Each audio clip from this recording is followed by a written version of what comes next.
Hello, everybody. Happy Friday. I hope that you all had a wonderful week. I know for me, this was a very long week, but it was a great week. I really got a chance, speaking of nutrition, I got a chance to talk to some of the kiddos and their parents about fueling their bodies properly if they are both athletes and non-athletes. So, not just athletes, but also for overall health and overall wellness as well. So, interesting. Hello.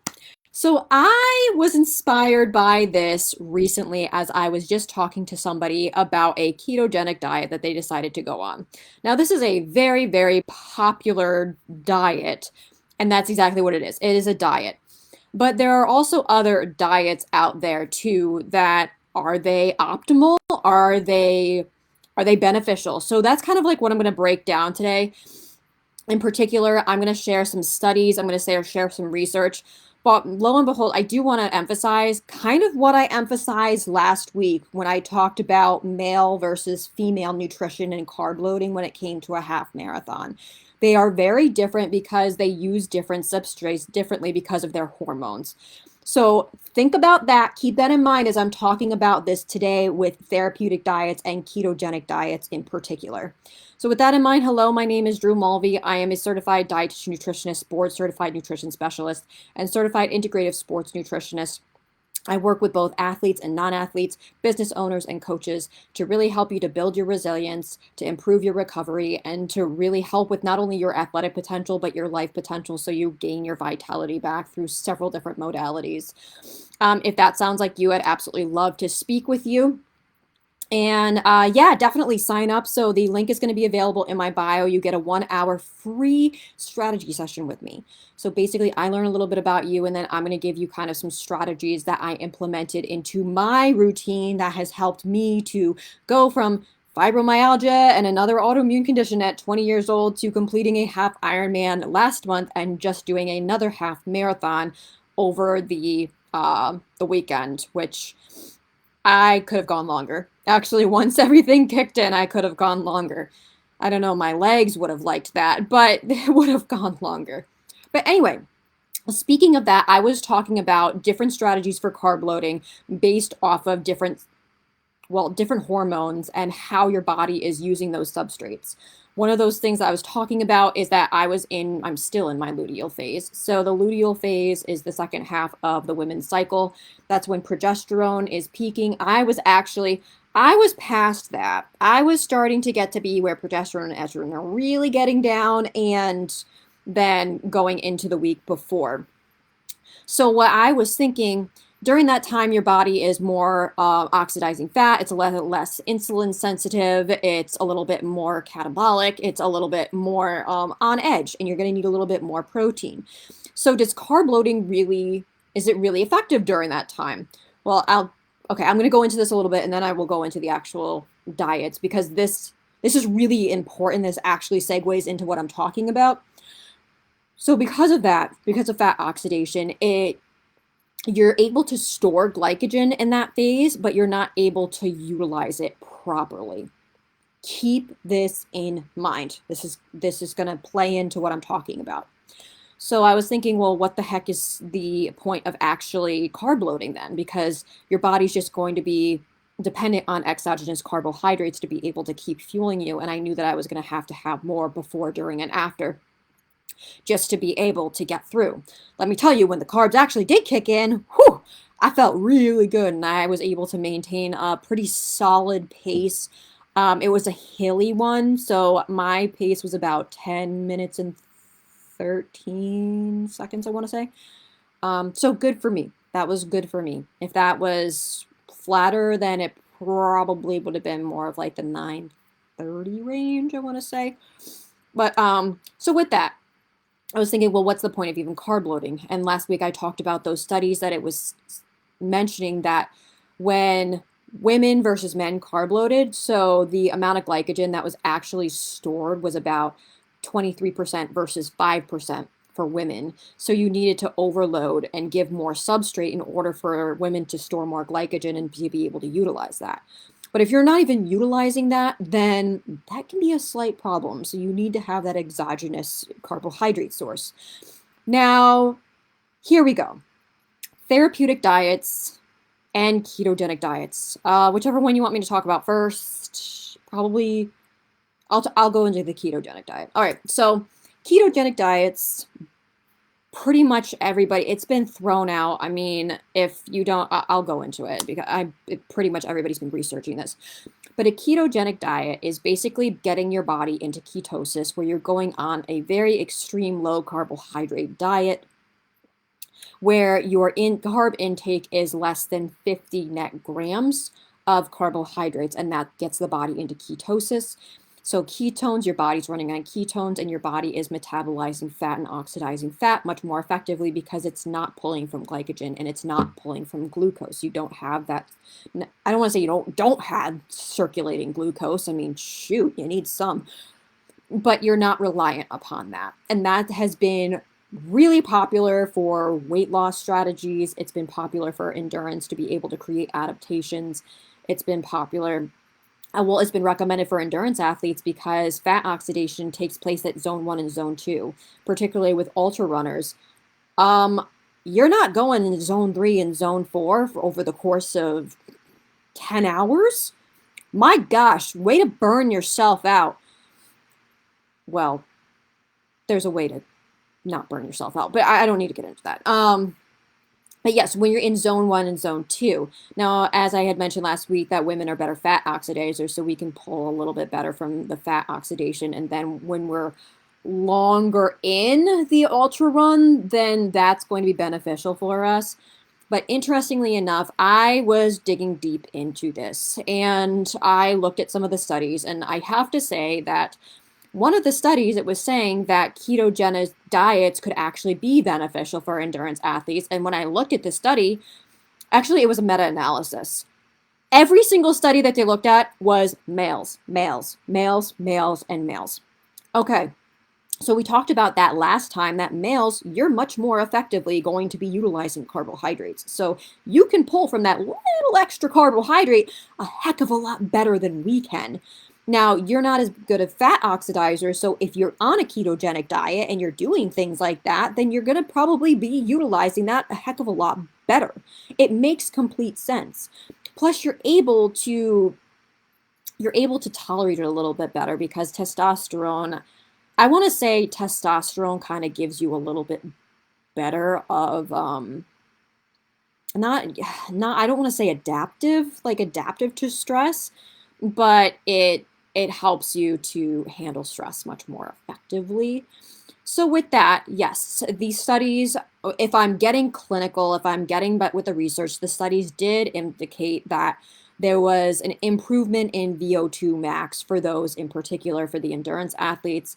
Now, again, I have to look a little bit deeper into those to see if it was probably the VO2 max sessions. So that's like zone 3, zone 4. So that's really, really up there. So yeah, okay, great. That could have been beneficial to the guys, but they probably could have been pulling from the glycogen stores too. I just, have to say that because they're better carb oxidizers and they can pull from that much more effectively. Okay, so then when I really looked into these studies and I'm like, you know what? I typed in female athletes. I didn't type in male athletes. And when I looked this up, this could actually not be beneficial for female athletes. Why is that? Because yes, we might be better fat oxidizers, but here's the thing. Okay, so if you're in an ultra event, you're probably doing zone 1, zone 2. That's the fat oxidation stage for most of it. And then you're starting to get into zone 3 and zone 4. Now, interestingly enough, I didn't even think about this. And it was brought to my attention today when I was doing the research that when you're doing an ultra run, you're running up hills. You're doing sprints. You can probably sprint at the end. You're actually doing more anaerobic, how do I want to say this, exercise? Yeah, it's more anaerobic, so it's more like that HIIT. Now, as I have mentioned several times, those types of workouts they eat up carbs. So those zone 3, zone 4, zone 5, that's when your body utilizes those carbs to be able to help you to do those actual workouts. So that's why it's really hard in the luteal phase to be able to do those if you eat normally, because your body's not pulling from carbohydrates to be able to effectively get to maximum performance on those HIIT sessions. So with that, they had mentioned that it would be subpar performance, let alone when you go on a ketogenic diet, your body's cortisol tends to elevate and it puts an extra stressor on your body. Your body is basically in survival mode at that point. So it is affecting your adrenals a bit, and that can really throw off the hormones. Stacey Sims has talked about this, and I agree with her. For the most part, there's some things that, well, I don't need to go into that, but I do agree with her for the most part, that it does manipulate hormones, and in particularly carbohydrates do help to decrease cortisol levels, and that carbohydrates are more effective for women because we're not as well of carb oxidizers. So if we want to reach max performance, then we're probably not going to do it unless we have those carbohydrates. So particularly during the follicular phase, the second week, you're pulling from carbohydrates, you're oxidizing them much more effectively. So that's why I recommend that's when you do your strength workouts. That's when you do your HIIT workouts. When it goes into your luteal phase, that's when if you do those, then you need to have that exogenous carbohydrate. What's another thing that uses up a lot of carbohydrates that you might not even think of? Strength training. Why is that? You think, okay, well, I do something and then I take a little break and then I do something. During that time, especially if you're getting in the eights, well, even hypertrophy, 8 to 12. Okay, let's go let's go the 6 to 12 range. Your heart rate is really getting up during that time. And that's like a HIIT workout in and of itself. And with that, your body's utilizing those carbohydrates to be able to get you that weight up. So if that weight isn't able to get up, well, I shouldn't say that weight isn't able to get up. If you don't have that exogenous carbohydrate source, then, or you haven't had it where your body can pull from it, then that can get harder and harder over time. Now, they have mentioned about strength adaptations with the ketogenic diet. I was hearing that I have so much energy. I feel so strong now. I'm lean. But I do have to say something. So with these diets, that's what they are. They're diets. And what does that mean? A diet does not mean something that is your typical nutrition plan. That's why I use nutrition plan. Diet is supposed to be for a short-term time. Okay. So does that mean that you have to throw all these things out altogether? I'm not a big fan of the ketogenic diet, but there may be a place for it. Okay? If you know how to counteract the negative effects of it, and you know how to do it in a proper way, and you don't do it for a very long time, it should be during a time, especially women, where your body is much more effectively able to process the stress. And that's probably why men in particular do a little bit better with ketogenic diets, because their stress threshold is a heck of a lot better than ours. I mean, men were made to go to the battle. They were made to be the warriors on the forefront. And that's just how they were wired. And that's really stressful. So that's that warrior genetics that they have in them. So with the ketogenic diet in particular, they do recommend that the studies that I was finding, it was 8 weeks or it was 6 weeks but as you can see that there was a time cap. This shouldn't be something that is lifelong. Now, I'm going to compare this. There are other therapeutic diets out there too. There's the Paleo AIP in particular. There's another one that I had to recommend to somebody because they had SIBO. With that one in particular, you're taking away valuable foods that could have valuable nutrients, and that's why it's not necessarily a good thing to be on it for a long period of time. So for that, let's go into the paleo autoimmune protocol. What I've been doing with my patients and what research has said is it's about like a 6-week protocol, and then there's like a 5-week maintenance phase, and then you can really start diversifying your nutrition plan from there. The one that I recommend, this was really, really, really restrictive. That was only for about 2 or 3 weeks. As I said, the ketogenic diet, that was about 6 weeks to 8 weeks. So with that in mind, do they have their places? Yes, they can have their places.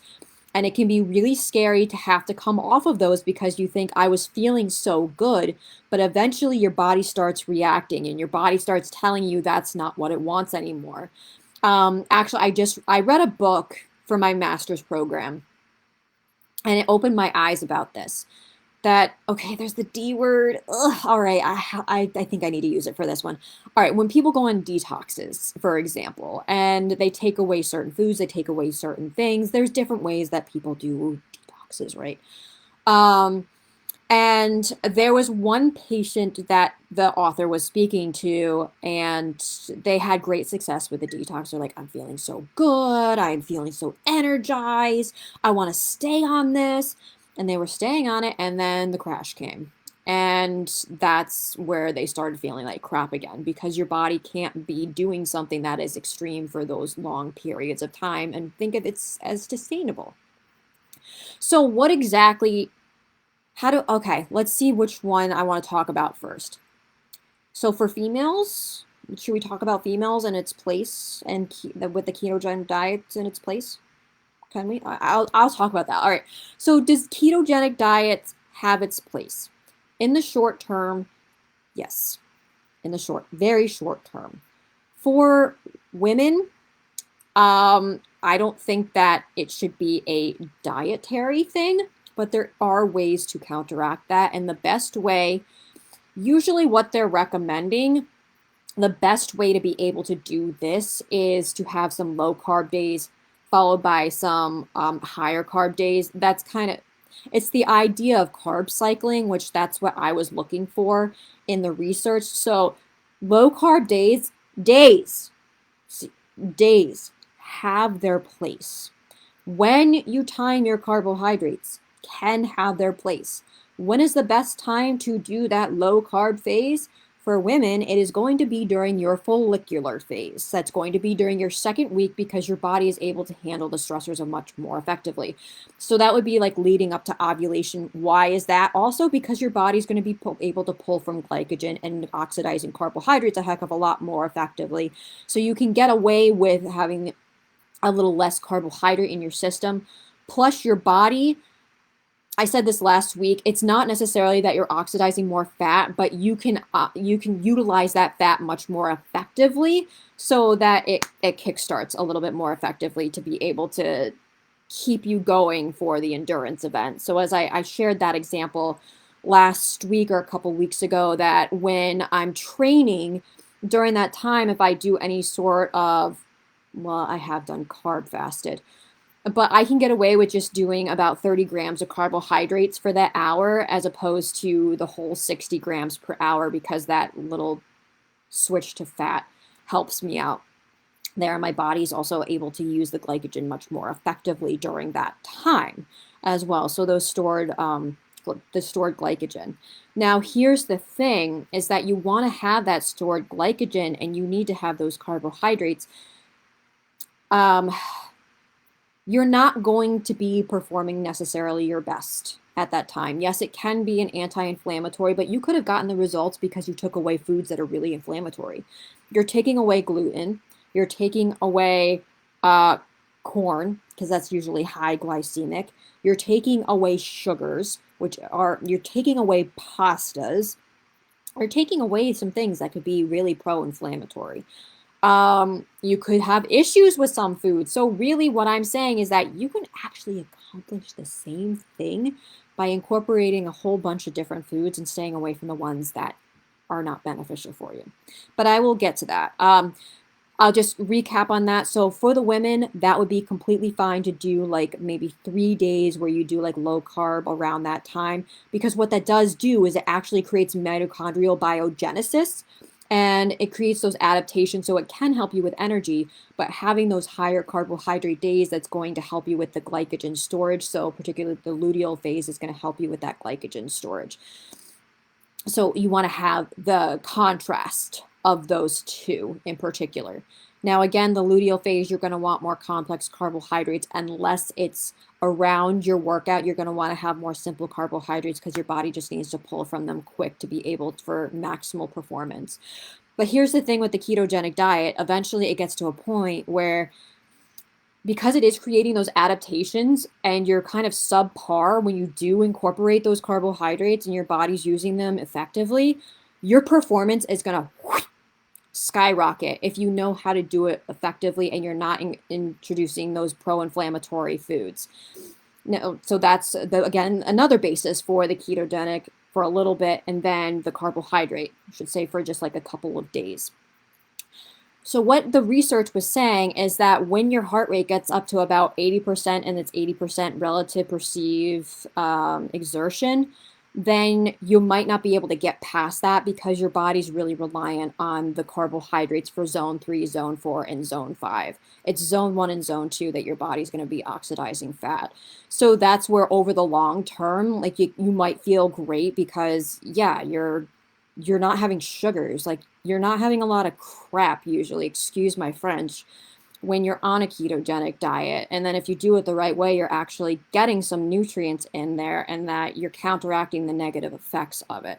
But again, it's not supposed to be long term.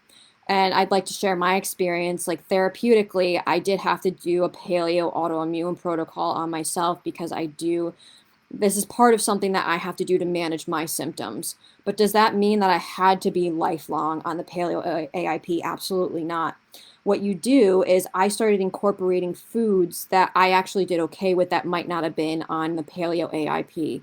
And that's what you start doing when you're getting off of these therapeutic diets, therapeutic plans, is that you start to build your own nutrition plan and you can have the same exact results that you're seeing now. Plus carbohydrates, once your body's starting to utilize them. I should say too, I forgot to say something with a ketogenic diet, because what happens is that it does raise cortisol a little bit more. You're less insulin sensitive because your body doesn't think, oh, well, I don't really have to have much of an insulin response, right? Again, with the ketogenic diet, that's why it's important not to go over your protein, what you need for your protein, because your protein can elicit that glucose response. Glucose can be made from that. Again, your body doesn't use it during workouts, but with ketogenic diets, it's usually that there's a cap at that. But when you come off of it, I lost my train of thought. So I was talking about carbohydrates and incorporating the carbohydrates, and yep, I just lost my train of thought. Okay. All right. So we were talking about, okay, yep, finding your own unique nutrition plan, and then when you incorporate the carbohydrates in. So when it really gets to that performance, you're probably feeling the energy due to the adaptations. Oh, the insulin sensitive. You're less insulin sensitive when you're on a ketogenic diet. So you need to be able to restore that insulin sensitivity. And that's why there's a strategic way to be able to come off of that. There's a strategic way to come off of these things. And then you start building your own nutrition plan. Like now, I can have soy. I can have organic soy. I'm okay with it. I'm okay with corn, and that's not necessarily recommended on a paleo AIP. I can have peanut butter from time to time. I can have some seeds from time. Well, I never took out the nuts or seeds because I didn't really have an issue with them. I know when I overdo it on almonds, and I can understand that they could have like a high mold content, but you can understand different compounds and different reasons behind things, then that's how you start to build your own nutrition plan. That's what I'm all about. So there can be a place for therapeutic diets and ketogenic diets, but in the long term, it's not really a great idea, and it's not going to be beneficial for your performance. So how are some of the things that I incorporate that? Sometimes I do carb fasted sessions, but that's only in my follicular phase when my body's able to adapt to the stress a little bit better because of those mitochondrial and the energy adaptations that you get during that time. And it's actually recommended. Matt Fitzgerald actually recommended that because what that does is it can enhance your performance when you do actually have the substrate that your body does need, because you're performing suboptimally. So it's strengthening you. And then once you get to normal, then you're going to be much stronger. So yes, there is a place for that. There can be a place for maybe like 2 or 3 days of the low carbohydrate where it could be ketogenic, and then you optimize it with more carbohydrate. Now, essentially, a carbohydrate is going to be your friend for endurance athletes. It is, because if you think about it, unless you're just hanging out in zone 1 and zone 2, you're going up hills, you're trying to dodge things, and your body is going to need those carbohydrates, and your body's not going to be able to get into 80% plus. eventually. So imagine if you're doing really well now and the decreased inflammation, and then when you get the right types of carbohydrates and the right types of foods in, when you build your own nutrition plan, forget it. Your performance is just going to skyrocket. So I thought that I'd break that down for everybody today, that there's been a lot of confusion out there. I think that this has been thrown around a little bit too much. People have been even started to be labeled by these things, and they're afraid to get off of it. Even paleo, when I was paleo for a time, I just throw the labels out. If I do okay with certain things, like if I do okay with certain grains or beans at times in my life, then I'm going to have them. I'm going to have them. It's if you are taking something away unnecessarily, then there's no point. There's really no point. So I understand the basis of everything. There's a place. It is limited. It needs to be limited. The studies show 8 weeks, 6 weeks. There's a time frame for everything. So again, I just wanted to break that down. And it also depends on where you are in your season. For the endurance athletes, it's going to really be dependent. So I would say in the off season would be a much better time to experiment with this. Unless it's like a therapeutic diet and there's a way to get around that with the paleo AIP, at least you can get some carbohydrates in there effectively. I did that while I was in the middle of my training season. So there's always ways to kind of like get around that too. And ketogenic diets, they have been recommended for those that have seizures and epilepsy. Like that's a little bit different. There are certain autoimmune conditions where you do want to focus on a little bit more, well, like the low glycemic but nutrient dense and a little bit lower in the carbohydrate. I'm okay with between 50 and 100 grams of carbohydrates. Like that's not putting a stress on your system, but at least it's a little bit lower in, like, as I said, the carbohydrates, so that you can kind of get that benefit. So, okay. Well, I hope that was very informative for everybody. If you have any more questions for me on this, I really tried to cover like the main points. If you want me to send you the studies, I found this really, really fascinating, and it's really unfortunate that there's just not very much evidence for female athletes, and Stacy Sims has said this too, but hormonally, females are very different than males. They're very different from males, so we really can't make that distinction that it's going to be great for one and then not, great for both of them. So, all right, so with that in mind, again, my name is Drew Mulvey. I'm a certified dietitian nutritionist, board certified nutrition specialist, and certified integrative sports nutritionist. I work with both athletes, non-athletes, business owners, coaches, and really anybody that is struggling with their health and wellness in getting to their goals, to help to build resilience, to help with better recovery, to help to reach their athletic potential, and to regain their vitality so that they are attacking not only their goals on the field or on the road, but in life where they're living their best life. So if that sounds like you, I do offer a 1-hour free strategy session. For those that are on Instagram, it is going to be in the bio. For those of you that are on Facebook, it is going to be in the comments below. All right, be sure to sign up for that. I'm really excited to speak with all of you. I hope this was very informative. Hope you all have a wonderful rest of your Friday, and take care. Bye-bye.